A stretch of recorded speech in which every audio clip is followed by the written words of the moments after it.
नमस्कार, स्वागत है आप सभी का हमारे इस लीगल शो में। मैं हूं आपके साथ सुनील चौहान।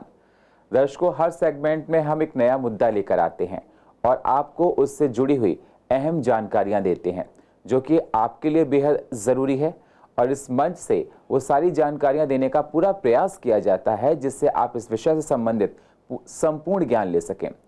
तो आज हम आपको बताएंगे, समझाएंगे मोटर व्हीकल एक्ट के बारे में। कई बार ये देखा जाता है कि आप लोग सड़कों पर घूमते हैं, ट्रैफिक रूल्स के बारे में जानकारियां नहीं होती हैं। पुलिस वाले जब चालान काटते हैं तो आपको पता नहीं कौन चालान काट सकता है, किसको चालान काटने का राइट होता है, जिसको नहीं होता है। अगर आपको किसी ने गिरफ्तार कर लिया है तो पेशी किस प्रकार से होनी चाहिए। जो बच्चे 18 साल से कम उम्र के हैं और वो स्कूटी चलाते हैं, कोई भी ट्रैफिक वाहन चलाते हैं, तो उन पर सज़ा का प्रावधान है। उन पर सज़ा होगी या उनके माँ बाप पर सज़ा हो सकती है। और जब कोई ड्रिंक करके गाड़ी चलाता है तो किस प्रकार से उन पर सज़ा लग सकती है। बहुत सी महत्वपूर्ण बातें हैं जो कि बेहद ज़रूरी हैं। इन सारी बातों पर डिस्कशन करने के लिए हमारे साथ कड़कड़डूमा कोर्ट से एडवोकेट एस.के. जैन हैं। स्वागत है सर। Advocate SK. जैन आपको बताएंगे, समझाएंगे इस विषय से संबंधित, लेकिन उससे पहले आप एक छोटी सी रिपोर्ट देखिए। क्या है मोटर व्हीकल एक्ट? चालान कौन कौन काट सकता है? किस किस तरह के चालान काट सकता है? नशे में गाड़ी चलाने पर क्या सजा होती है? क्या पुलिस वाले वाहन जब्त कर सकते हैं? अगर कर सकते हैं तो किन कंडीशन में कर सकते हैं? ट्रैफिक लाइट के नियम को ना मानने वालों पर क्या प्रावधान है? गाड़ी किन हालातों में जब्त होती है? गाड़ी कौन जब्त कर सकता है? अगर किसी को पकड़ लिया तो कितने घंटे में पुलिस को बरी करना होता है? गाड़ी से कुचलने पर सजा का प्रावधान क्या है? नाबालिग के गाड़ी चलाते वक्त पकड़े जाने पर सजा कैसे मिलेगी? पुलिस पर कोई हाथापाई कर दे तो सजा का प्रावधान क्या है? हिट एंड रन केस में सजा का प्रावधान क्या है? कई बार सड़कों पर ये देखा जाता है कि लोग ट्रैफिक के नियमों को फॉलो नहीं करते हैं, जिससे कई बार दुर्घटनाएं हो जाती हैं। कई बार तो ये देखा जाता है कि छोटे छोटे बच्चे गाड़ियों को ड्राइव करते हैं जिनके पास लाइसेंस भी नहीं होता है और दुर्घटनाएं घटित हो जाती हैं। तो ऐसी कंडीशन में जब बच्चे कोई घटना कर देते हैं तो जवाबदेही किसकी बनती है? साथ ही साथ आज आपको हम इस प्रोग्राम में बताएंगे कि अगर आपके पास ड्राइविंग लाइसेंस नहीं है, आरसी नहीं है, तो आप पर किस प्रकार से पुलिस एक्शन ले सकती है। अगर आपके पास आरसी नहीं है, लाइसेंस नहीं है, तो क्या पुलिस वाले आपकी गाड़ी की चाबी निकाल सकते हैं? अगर आप नो पार्किंग एरिया में खड़े हैं और गाड़ी में बैठे हैं तो क्या आपकी गाड़ी को खींचा जा सकता है? बहुत सारे महत्वपूर्ण सवाल हैं जो कि हम सब लोगों के लिए बेहद जरूरी हैं। कई बार ये देखा जाता है कि लोग सड़कों पर ट्रैफिक नियमों का पालन नहीं करते, जिससे घटनाएं हो जाती हैं। कई बार तो डीएल, आरसी मांगने पर पुलिस वालों के साथ हाथापाई तक हो जाती है। तो ऐसी कंडीशन में क्या करना है? अगर आपको जाननी है सारी बातें तो आप जानने के लिए बने रहिए हमारे साथ। प्रोग्रामिंग डेस्क से सुनील चौहान, CCN न्यूज, दिल्ली।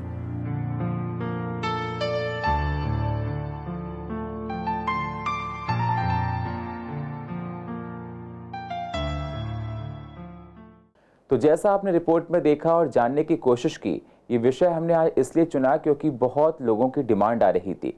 दर्शकों, अगर आपको इस विषय से संबंधित कुछ जानना है या आप कुछ जानना चाहते हैं तो आप स्क्रीन पर दिए हुए नंबर पर कॉल कर सकते हैं। हमारी ईमेल आईडी भी स्क्रीन पर है, आप कॉल कर सकते हैं। कॉल करके अपना सवाल हमसे जान सकते हैं। आने वाले अगले सेगमेंट में आपको सवाल का जवाब हम ज़रूर देंगे, क्योंकि कई बार ये देखा जाता है ट्रैफिक पुलिस आपको पकड़ लेती है, आपको पता नहीं होता है कि अब मेरे राइट्स क्या हैं, मैं क्या कर सकता हूँ। चालान काट दिया गया है तो अब मुझे आप कहाँ जाना है, आगे क्या प्रोसेस होता है। बहुत से लोगों को इस बात बारे में जानकारी नहीं होती है। उन सारी बातों को आज इस मंच से बताया जाएगा। सर, ये देखा जाए बहुत से लोगों को ये पता नहीं होता है ट्रैफिक पुलिस के जो रूल्स एंड रेगुलेशंस उसके बारे में, मोटर व्हीकल एक्ट के बारे में। जो दर्शक आपको देख रहे हैं, आप उनको ये बताइए सबसे पहले कि मोटर व्हीकल एक्ट आखिर है क्या और इसको बनाने की ज़रूरत क्यों पड़ी? 1988 से पहले कभी भी कोई एक्सीडेंट हो जाता था तो उसके जो लीगल एयर्स होते थे, कोई डेथ हो जाती थी या इंजरी हो जाती थी, उसको इलाज के पैसे तक के लिए भागना पड़ता था इधर उधर। उसके बाद जब 1988 में इसलिए एक्ट बनाया गया कि किसी को कंपनसेशन मिल सके जो उसके लीगल एयर्स हैं और वहाँ कोई इंजर्ड है तो उसको इलाज का खर्चा मिल सके। और दूसरी, जो ट्रैफिक को रेगुलेट करने के लिए ये एक्ट बेहद ज़रूरी हो गया था उस टाइम, क्योंकि रेड लाइट जंप करके एक्सीडेंट बहुत ज़्यादा होने लगे थे। कोई भी आदमी कोई ट्रैफिक रूल्स मानना नहीं चाह रहा था, तो इसलिए रेगुलेशन बहुत ज़रूरी हो गई। बिल्कुल, मतलब आप सर कहना चाहते हैं कि 1988 में ट्रैफिक रूल्स रेगुलेशन को लेकर ये एक्ट बनाया गया और उसमें प्रावधान रखा गया कि जो लोग ट्रैफिक रूल्स को फॉलो नहीं करेंगे उन पर किस किस प्रकार से पेनल्टी लग सकती है, सजा का प्रावधान क्या है और बहुत सारी महत्वपूर्ण बातें। अब हम सिलसिलेवार तरीके से आपसे क्वेश्चन करते जाएंगे, आप दर्शकों को विस्तार से बताते जाना कि किस किस कंडीशन में क्या क्या होता है। सबसे पहले मैं आपसे सर जानना चाहता हूँ कि जब भी सड़कों पर लोग जाते हैं और बहुत सी बातें ऐसी होती हैं कि वो कई बार डीएल नहीं ले गए, कई बार उनके पास आरसी नहीं होती है, तो उनका चालान काट दिया जाता है। तो मैं आपसे जानना चाहता हूं कि चालान किन परिस्थितियों में काटा जाता है और चालान काटने का अधिकार किसको है? देखिए, चालान काटने का अधिकार ट्रैफिक पुलिस को है। उसके अलावा आजकल देखने में आया है कोई होम गार्ड भी खड़ा होता है, वो भी चालान काट कर वसूली करने लगता है। दिल्ली पुलिस के अधिकारी भी कई देखे गए हैं चालान से वसूली करते हुए, पर रियल में ट्रैफिक चालान काटने का अधिकार सिर्फ दिल्ली ट्रैफिक पुलिस को ही है। मतलब अगर देखा जाए दिल्ली में चालान काटने का अधिकार सिर्फ दिल्ली ट्रैफिक पुलिस को ही है। और सर चालान दो तीन तरह से काटे जाते हैं, एक ऑन द स्पॉट होता है, एक ई चालान होता है और एक नोटिस देकर कोर्ट में चालान होता है। किस किस परिस्थितियों में कब कब चालान ये कटते हैं और जब ये चालान कटते हैं तो उनका प्रावधान क्या है? देखिए, चालान जब भी कोई ट्रैफिक वायलेट करता है तो उसके चालान ऑन द स्पॉट काटे जाते हैं। कोई वो जो चालान की राशि है देने के लिए समर्थ होता है, देने के लिए कॉम्पिटेंट होता है, या कोई देना भी नहीं चाहता होते हुए भी, तो कई बार क्या होता है, कई बार तो ऑन द स्पॉट ही वो चालान भर देता है। कभी वो चालान नहीं भरता है तो उसको चालान काट कर उसके साइन कराकर चालान उसके हाथ में दे दिया जाता है और कोर्ट में उसको भरने के लिए कह दिया जाता है। अगर फिर भी वो चालान नहीं भरता है तो कोर्ट के द्वारा उसको नोटिस भेजकर बुलवाया जाता है। आजकल देखने में आया है ई चालान का सिस्टम भी बहुत ज़्यादा चलन में है, जिस वजह से कैमरे ट्रैफिक पुलिस ने लगाए हैं जगह जगह, जिससे ट्रैफिक पुलिस को काटने की ज़रूरत नहीं पड़ती है। कोई भी ओवर स्पीडिंग कर रहा है या कुछ है, वो कैमरे में आ जाता है और इलेक्ट्रॉनिक चालान उनके घर पहुंचा दिए जाते हैं बाई SMS और बाई मोबाइल नंबर। बिल्कुल। अब सर इसमें एक सवाल निकल कर और आता है। जब हम इस टॉपिक को डिस्कशन को रिसर्च कर रहा था तो मैंने बहुत सारे क्वेश्चंस लोगों के देखे, क्वेरीज थी। लोग ये कहते हैं कि मैं जब दिल्ली से नोएडा गया, मैंने कहीं कोई रूल को ऑब्जर्व नहीं किया, उसके बाद ही मेरा ई चालान घर पर आ गया। इस कंडीशन में आप क्या कहना चाहेंगे? देखिए, जो आपने परिस्थिति बताई है कि दिल्ली से नोएडा गया, हर जगह हर रोड हाईवे पर अलग अलग स्पीड लिमिट बनाई गई है। ट्रैफिक पुलिस ने स्पीड गवर्नर्स के साथ वहाँ पर लिखा हुआ है, यहाँ पर कार की स्पीड 50 जा सकती है, यहाँ पर कार की स्पीड 70 जा सकती है। तो आपको स्पीड का कई बार पता भी नहीं चलता है, वो 70 के ऊपर 80 पहुँच जाती है अगर हाईवे पर अब चल रहे हैं तो वहाँ पर जो कैमरे लगे हुए थे वो स्पीड गवर्नर के थ्रू आपकी स्पीड एकदम से अडॉप्ट करके और आपको ई चालान पहुंचा दिया जाता है, जो कि कैमरे में पूरा कैद हो जाता है। बिल्कुल, मतलब बिल्कुल सही कहा आपने। उसे कई बार ये देखा जाता है, लोग रेड लाइट होती है बस 1-2 सेकंड की होती है, उससे पहले गाड़ी चला देते हैं और वो जो भी कैमरा लगे होते हैं वो हर चीज़ को कैप्चर कर लेते हैं, उसको लेकर भी चालान होता है। लेकिन लोगों के मन में होता है कि मैंने ग्रीन लाइट पर ही आगे निकला, 1 सेकंड या 2 सेकंड पर वो चालान कट जाता है। दर्शकों, अगर आपको इस विषय से संबंधित कोई जानकारी लेनी है, आपके मन में कोई सवाल है, तो आप स्क्रीन पर दिए नंबर पर कॉल कर सकते हैं और आप अपने सवाल का जवाब हमसे ले सकते हैं, और नहीं तो आप ईमेल भी कर सकते हैं। आने वाले अगले सेगमेंट में आपके सवाल का जवाब हम ज़रूर देंगे। और सर, अगला सवाल मेरा आपसे ये है, कोई नशे में गाड़ी चला रहा है और नशे में गाड़ी चलाने पर चालान का प्रावधान क्या है? देखिए, नशे में गाड़ी चलाना एक बहुत बड़ा जुर्म है और इसमें सेक्शन 185 मोटर व्हीकल्स एक्ट में प्रावधान दिया गया है, जिसमें उसको 6 महीने की सज़ा और 2000 रुपये तक जुर्माना हो सकता है और सब्सिक्वेंट ऑफेंस में और भी ज़्यादा सज़ा का प्रावधान है इसमें। बिल्कुल, मतलब नशे में गाड़ी चलाने का ऑफेंस माना जाता है एक तरह का ये, और इसमें सजा का प्रावधान और ज़्यादा है। जैसा आपने रेगुलर बेस पे देखा होगा, एक BMW केस पहले हुआ था जिसमें पार्टी से लड़के आ रहे थे, टीनेज लड़के आ रहे थे और उन्होंने पूरा फुटपाथ पर गाड़ी चलाकर मास डिस्ट्रक्शन किया था, मास फैटल एक्सीडेंट किया था, जहां पर बहुत डेथ हुई थी। अच्छा, मास फैटल में तो सर कंडीशन और लगती होंगी? नहीं, मास फैटल का मतलब है कि 8-10 डेथ्स इन ए रो। हाँ, वही तो बोल रहा हूँ कि अगर एक डेथ हुई है तो उस पर पनिशमेंट का तरीका अलग है, अगर मास में है तो उसमें पनिशमेंट का तरीका अलग होगा।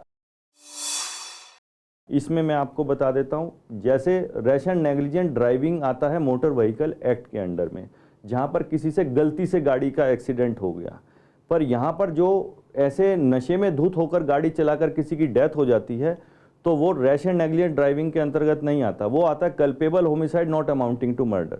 जो उन्होंने पूरा जानबूझकर के नशे की हालत में गाड़ी चलाएंगे तो इससे कोई एक्सीडेंट हो सकता है और किसी की जान जा सकती है, तो ये आईपीसी की धारा 308 के अंतर्गत आ जाता है। ये बहुत महत्वपूर्ण बात है और लोगों को इसमें ध्यान रखना चाहिए, क्योंकि बहुत से लोग नशे में धुत होकर गाड़ियां चलाते हैं और जो लोग साइड से होते हैं, चाहे पैदल चल रहे हों, उनकी गलतियां ना हो, उसके बाद भी वो लोग इंजर्ड हो जाते हैं। सर, अगला सवाल मेरा आपसे ये है कि मतलब चालान जब आपका काटा जाता है उसके बाद गाड़ी आपकी कौन जब्त कर सकता है?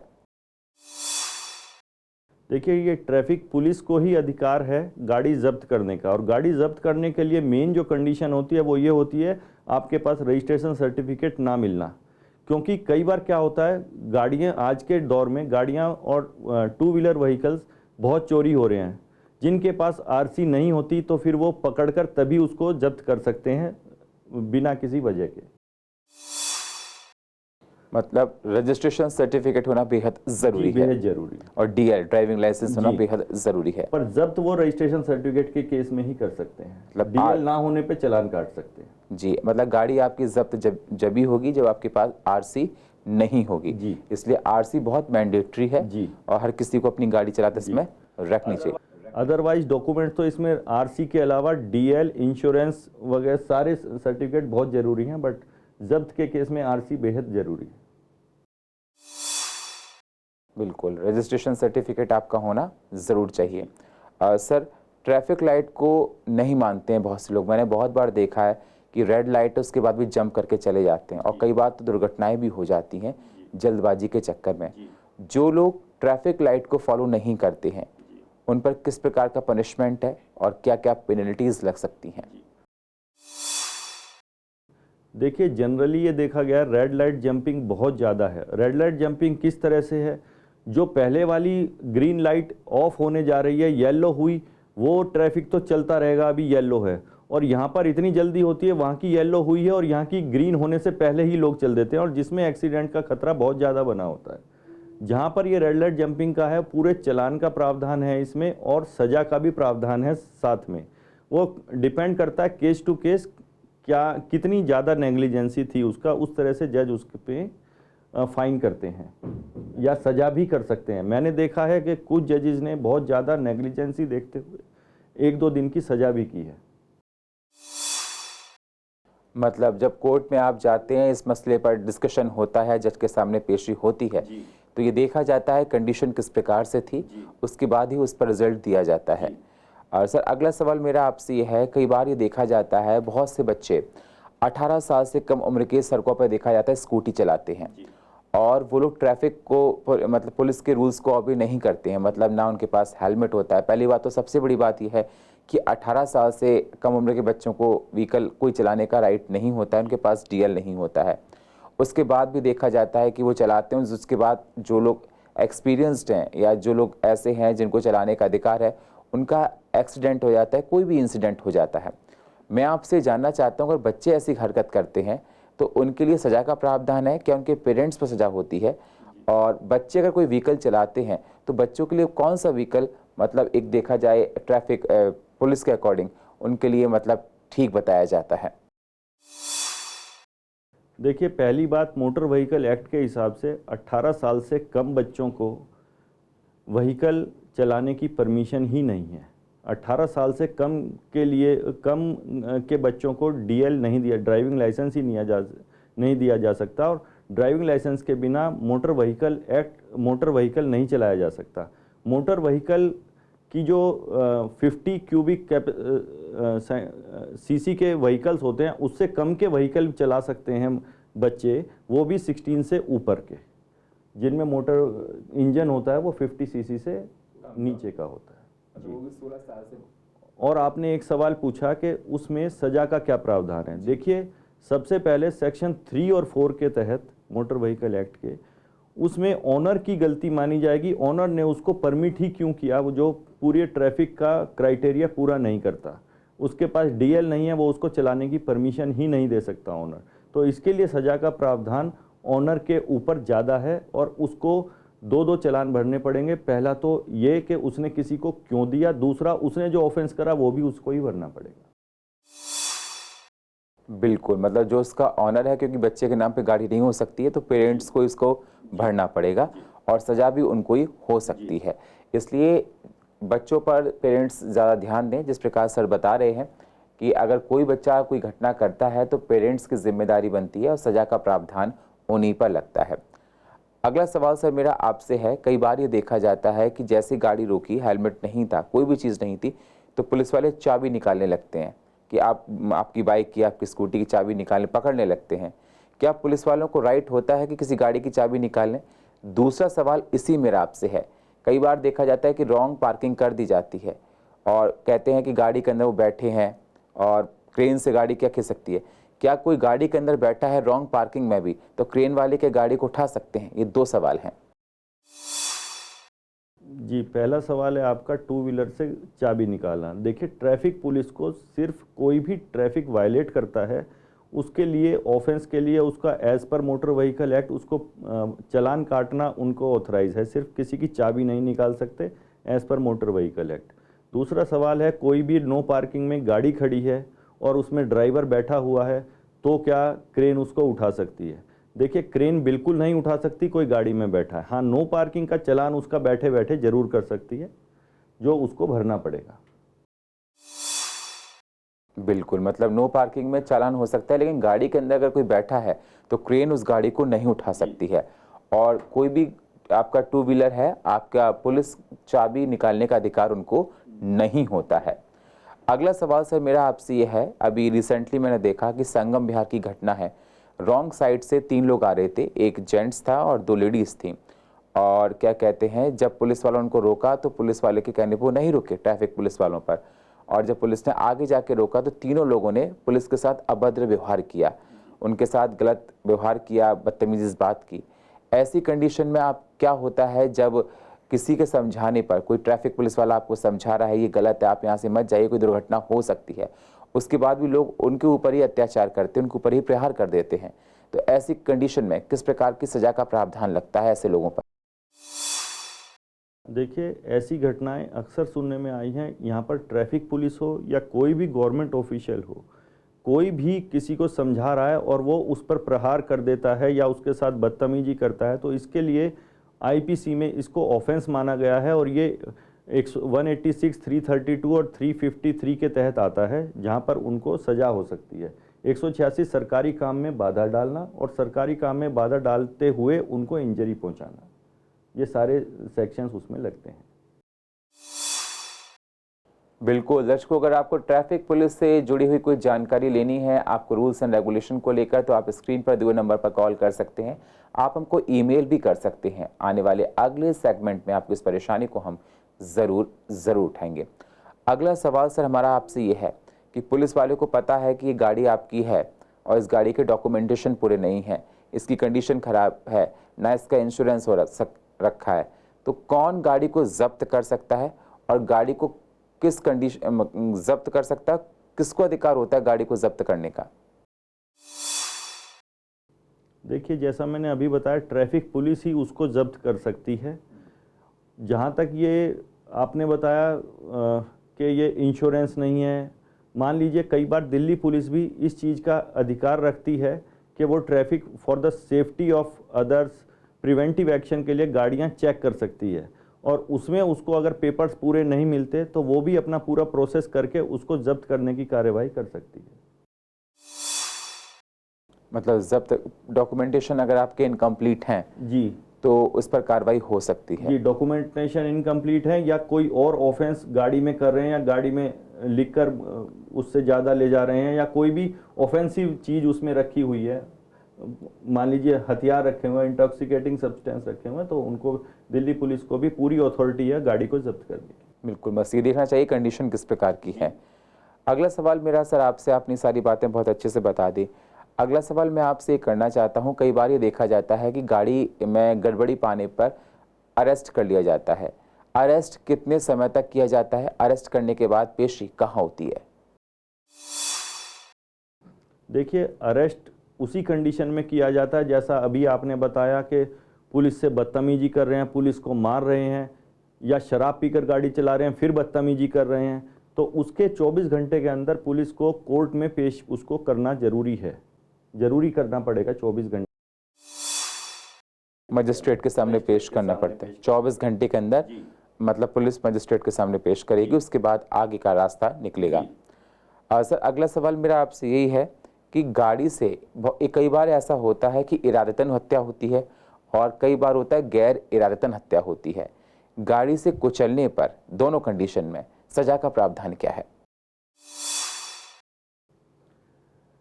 देखिए, अभी ये पॉइंट डिस्कस किया हमने कि गाड़ी से अगर रैश एंड नेग्लिजेंट ड्राइविंग के तहत वो उसको जानते भी नहीं है, गलती से हो गया है एक्सीडेंट, तो वो आएगा रैश एंड नेग्लिजेंट ड्राइविंग के अंदर, जो आएगा सेक्शन 279/304A आईपीसी के अंडर।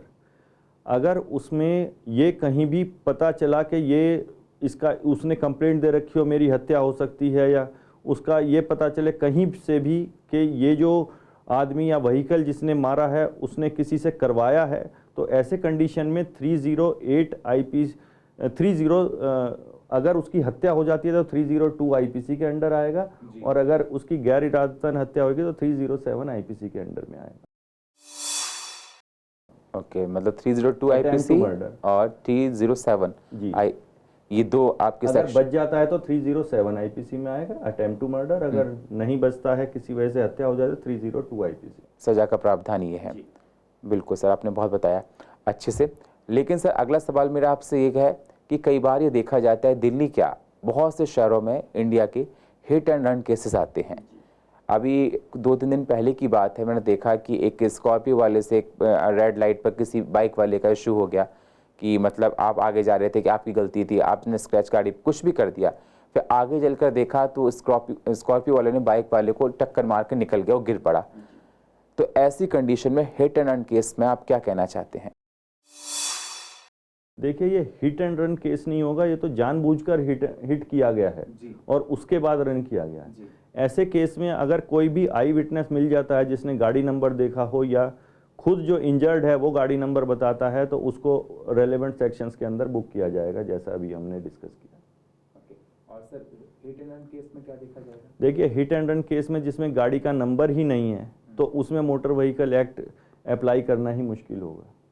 गाड़ी का मोटर व्हीकल होगा तभी वो ड्राइवर, ऑनर और इंश्योरर आइडेंटिफाई कर सकेंगे, तभी विक्टिम्स को या उनके लीगल एयर्स को कंपनसेशन के लिए अप्लाई कर सकेंगे, अदरवाइज वो नहीं हो पाए। बिल्कुल सर, दो लोग गाड़ी चला रहे हैं सड़कों पर और गाड़ी किसी प्रकार से टकरा जाती है, तो किस प्रकार से कंपनसेशन दिया जाता है? अगर दोनों गाड़ियाँ चल रही हैं और आपस में टकरा जाती हैं तो जिसकी गलती होगी या जिसकी गलती होगी उस हिसाब से उसको वो दूसरी पार्टी, ड्राइवर, ऑनर और इंश्योरेंस को पार्टी बना के डिसाइड करेगा? जी, गलती डिसाइड होएगी। मान लीजिए कोई रॉन्ग साइड से व्हीकल आ रहा है तो उसकी गलती है नेचुरली। अगर दोनों व्हीकल आमने सामने जा रहे हैं तो लेफ्ट से कौन सा ओवर स्पीडिंग में है, देखिए कई फैक्टर्स होते हैं जो कोर्ट में ही डिसाइड होंगे, हम यहाँ पर उसको एक्सप्लेन नहीं कर सकते। वो जस्टिस या कोर्ट में ही डिसाइड हो पाएगा, कोर्ट पूरी एविडेंस लेकर तभी डिसाइड कर पाएगा।